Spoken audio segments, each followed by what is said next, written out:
ako sa church. Medyo malayo, 13 minutes walk sabi sa Google, pero parang dito siya papunta sa kabilang isa. Dito nga tayo sa kabilang side. Nagulat ako pagdating ko doon sa pagbaba ko ng metro. Ang mga tao ay mga African ata yan sila. Ang dami.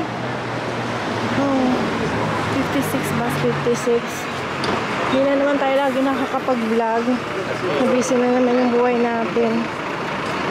Mas may Changi doon kasi chine-check ko kasi yung aking map. Liko ako sa kabilang side. So 13 minutes doon kasi kagabi supposed to be meron na akong vigil. Hindi ako nakapunta.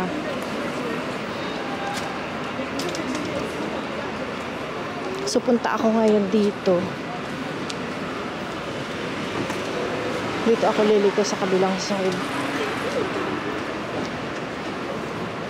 Kabilang side. Medyo malayong lakad. Ngayon lang ulit ako nakapag-vlog, guys.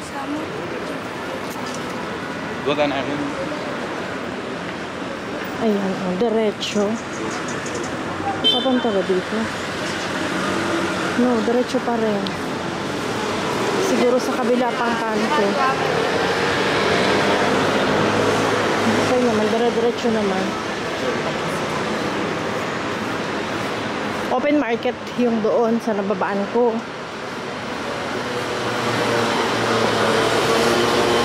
Sarado yung mga supermarket kasi kapag Sunday, half day lang sila. Malapit dito guys sa Sacré-Cœur.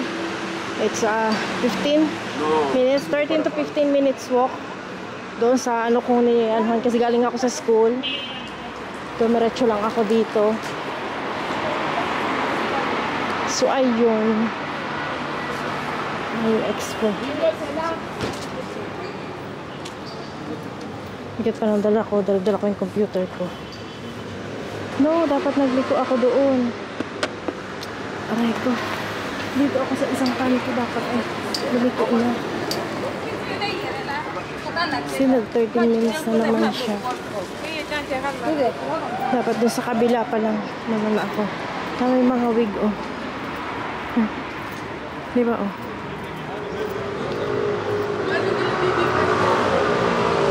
$750 meters.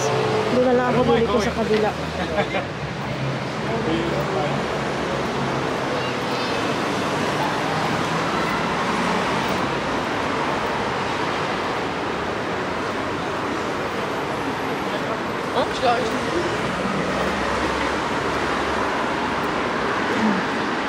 Makapag-vlog tayo kahit papaano.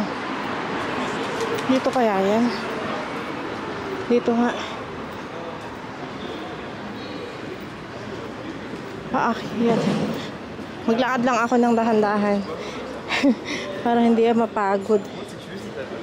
Dito na lang ako magsisimba.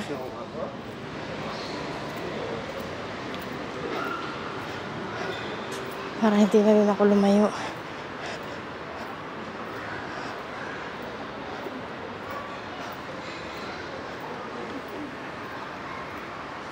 Ay, kumusta kayo guys?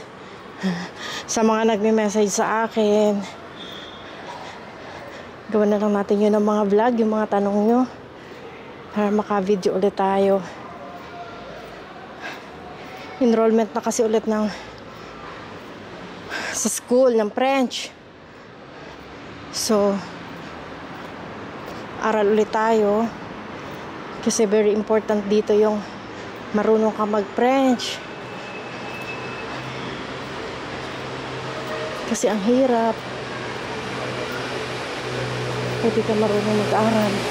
Magsalita. Hindi mo maintindihan. Very important.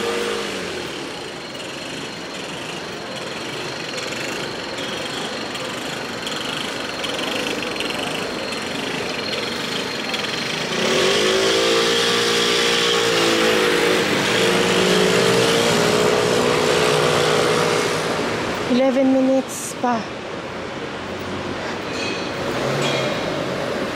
Pababa na kasi doon. Oh, parang ano na doon. Malayo na.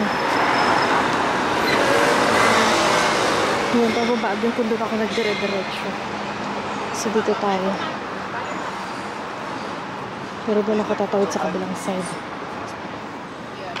See, for example, Scandinavian countries is the most in Europe. Parang ang ano dito. Parang ang dumi-dumi. Guys, oh. No? Yung mga building ka mo naman. So, okay pa rin talaga doon sa lugar ko. Kahit ano, hindi naman siya masyadong malayo sa sentro. Pero, kamo naman, oh. Yeah. Madumi, no? Hindi kagaya dun sa lugar ko, hindi siya masyadong madumi. Tapos hindi masyadong crowded. Hindi naman din siya masyadong malayo sa city. Dalawang sakay ka lang, nasa Paris ka na din. 20 minutes. Ay, dito nga, malapit. Pero, tingnan mo naman, guys. Diba? Tawid data ako. Doon siguro sa kabilang side.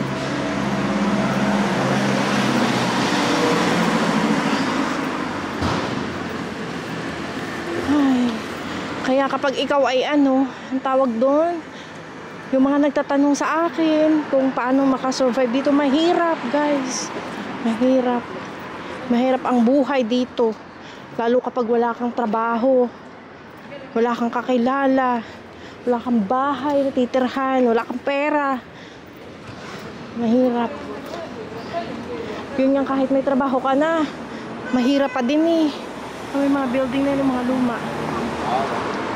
Kasi syempre, ang mahal ng cost of living, ang mahal na bilihin, guys. Yan. Kahit na sumusweldo ka rito ng 2,000, kung ang bahay mo naman ay 1,000 mahigit, wala. Kung magpaparong sharing ka naman, mahal pa din. Kasi not every time naman, ano, lagi mag-stay sa'yo ang mga tao. So, mahirap makasurvive. Pero, sige lang, at least may trabaho, diba? Kaysa sa wala. Kaya lang minsan yung kapag ano, laki ng sinusweldo mo, ang renta mo naman ay ang mahal, halos half ng sweldo mo yung rent mo. Kagaya ngayon sa bahay, may excess na naman na tubig, 1,000 daw, yun mahigit. Magta-tax ka pa ng bahay. Mahirap, guys. Hindi madali ang buhay dito. Bakit ba ako doon? Hindi. Kailangan ko bumalik. Pwede na dito na tapos kabilang side. So, yun. So easy.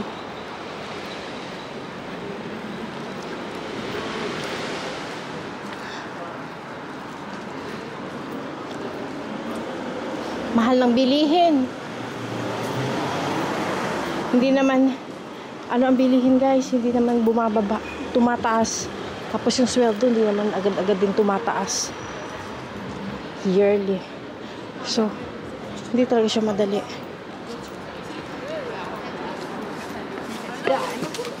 Dito kaya papunta. Ayun. Saan ako dadaan dyan? Ayan na pala. Kaso, hindi ko naman yan kaya umakyat dyan. Dito ako aakyat, guys. Oh. Maliit na hagdan. At least may na-share ako sa inyo. Today is Sunday. Oh. Ganda naman din. Oh. Doon ang baba. So, naakyat ka doon. So, yun lang. So, ang ano ko lang, ang advice ko lang sa mga gustong pumunta dito.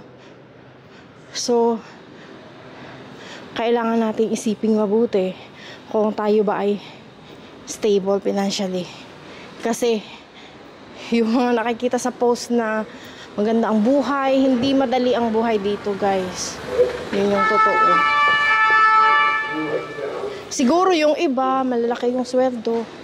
Pero, kahit na, yung cost of living talaga grabe. Ang renta. Ayan ang bating. Pupunta tayo dyan. 6 minutes na lang. So, i-vlog ko yun. Oh. Yung taas na yun. Sige lang. We keep going. God bless us all, guys. We love you all. Bye.